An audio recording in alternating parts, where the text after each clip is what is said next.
Hello, this is a book review of People of the Lie by M. Scott Peck, MD, author of The Road Less Traveled. The subtitle for this book is The Hope for Healing Human Evil. And this was a national bestseller a long time ago. It was published, let's check it out to be accurate, published way back in 1983. And I studied this book from start to finish very recently. My first ever read of this book. Seriously, I don't think it's the kind of book that I would want to read twice. It was very interesting to read some of the case histories in this book to see what Scott Peck considered to be evil, and possibly I would not have had the same reactions to these people that he did, but looking at it from his point of view, I can see where he saw evil in these people. These people were sometimes ignorant, sometimes a bit deranged. People tend to do evil things when they are ignorant, especially, I would say, if they are not illumined by the light of the Lord, if they don't have the Holy Spirit in their lives. And people sometimes do ignorant and stupid things. So there were quite a few case histories in this book, and I'll just point to some of them here with a pen. The case of Bobby and his parents, the man who made a pact with the devil, and what else? The case of Roger and his parents, the case of Hartley and Sarah, a married couple that were very dysfunctional, and the case of the voodoo dream and the case of the spider phobia. This entire chapter 4 is about a woman named Charlene who was really strange. And then of possession and exorcism, does the devil exist? I did not like that chapter. I mean, he described some exorcisms that he attended. I guess they were Catholic exorcisms, and seemed like really unpleasant things happened there. Did not like it. However, the next chapter was even worse. It was, My Lie, an examination of group evil. And that was about what happened in Vietnam. Really, really awful stuff, to tell you the truth. It was really bad. And so the last chapter is The Danger and the Hope, which is sort of a summary of everything that he had wanted to show to us. Now, his purpose in writing this book was to tell people that evil should be considered a mental illness or a behavior disorder similar to narcissism. He brought up the topic of narcissism multiple times in this book in relation to evil and the kind of people who were doing evil things. And I've noticed on the YouTube videos about narcissism, which there are quite a few these days, often the people will say that the person that they were with was demon-possessed or evil, aside from being narcissistic. So he thought that evil could either be a behavior disorder on the same level as narcissism or as underneath our narcissism as a subcategory. And I don't think that he actually achieved his goal, but he did write a popular book and brought narcissism more into the public awareness. And some of his I guess it was of possession and exorcism. There was some parts that I really did not agree with, as far as his theology.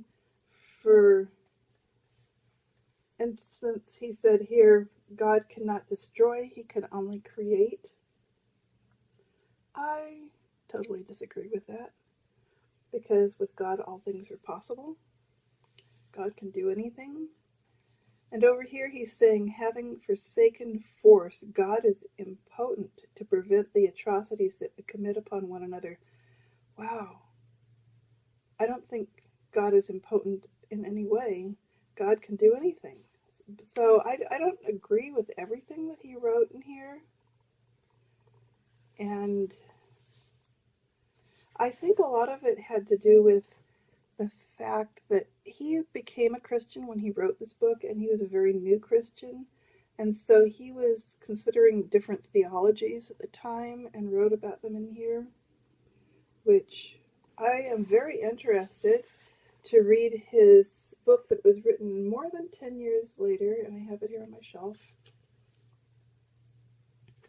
More than 10 years later, he wrote this one, A Psychiatrist's Personal Accounts of Possession, Exorcism, and Redemption, and the book is titled Glimpses of the Devil. So this one was published, I believe, in 2005. Yeah, that's when he copyrighted it.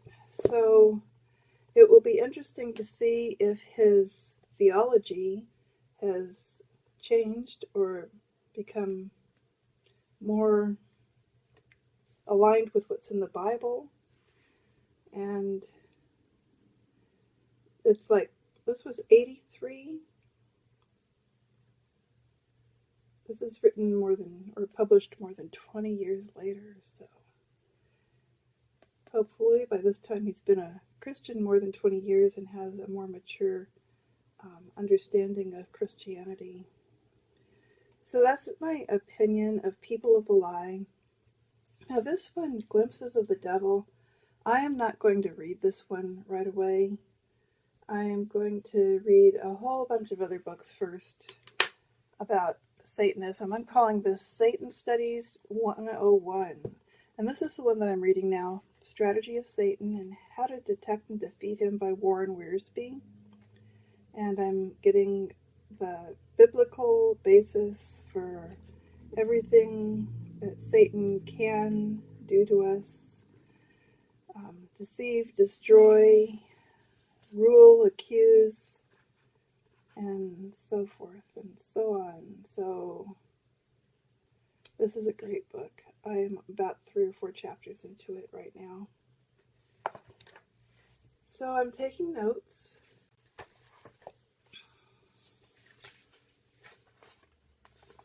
And I'll read you a few quotes. Healing is the result of love. It is the function of love. Wherever there is love, there is healing. These are things that mainly are written by Scott Peck in the book People of the Lie. He was talking about being in the presence of an evil person and feeling revulsion.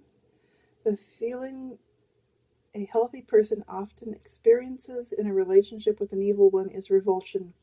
The feeling of revulsion may be almost instant if the evil encountered is blatant.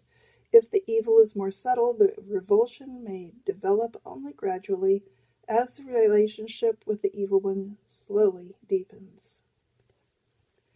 The revulsion countertransference is an instinctive, or if you will, God-given and saving early warning radar system. He says evil people generally will not submit to therapy, so it is unusual for them to be studied by psychotherapists. Another reaction that the evil frequently engender in us is confusion. If you're with a person and feel confused by that person, that's a sign that the person may be evil and may be led by the devil or led by demons into trying to confuse us by concealing truth or telling us lies. The attempt to heal the evil should not be lightly undertaken. It must be done from a position of remarkable psychological and spiritual strength. They are to be pitied, forever fleeing the light of self-exposure and the voice of their own conscience. They are the most frightened of human beings. They live their lives in sheer terror. They need not be consigned to any hell. They are already in it. You know, I used to live with somebody who was, I believe, a narcissist. I believe possessed either by demons or by the devil himself. And that's a good description of him being the most frightened of human beings, because he was totally paranoid. Very paranoid. It was really sad. Very sad.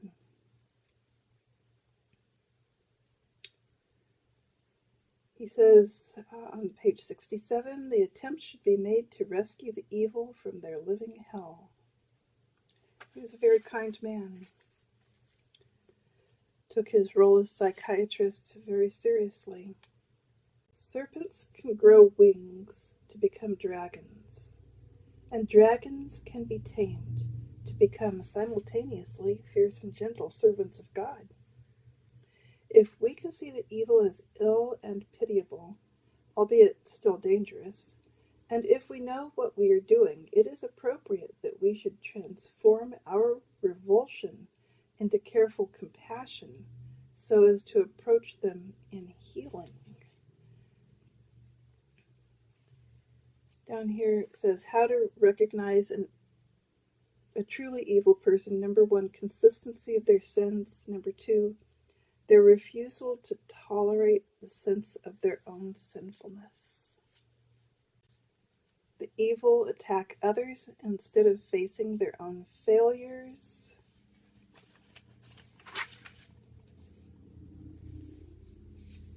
On page 777, he got into malignant narcissism, which is characterized by an unsubmitted will. All mentally healthy individuals submit themselves to the demands of their own conscience.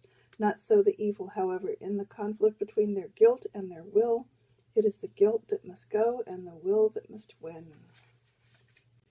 There are only 2 states of being, submission to God and goodness, or the refusal to submit to anything beyond one's own will, which refusal automatically enslaves one to the forces of evil. We must ultimately belong either to God or to the devil.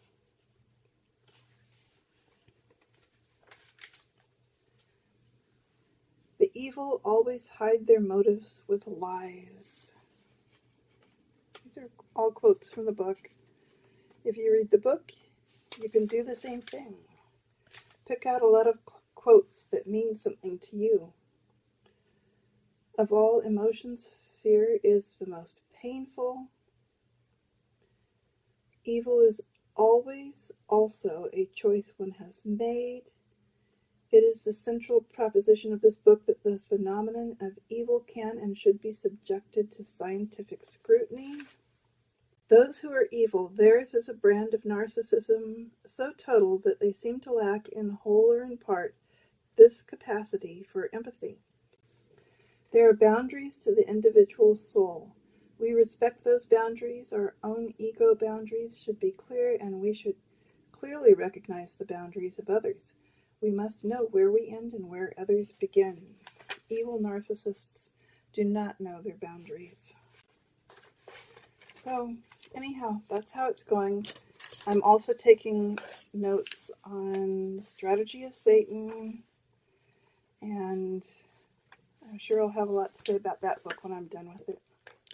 So that's how it's going with my Satan Studies 101, my review of People of the Lie by M. Scott Peck, The Hope for Healing Human Evil.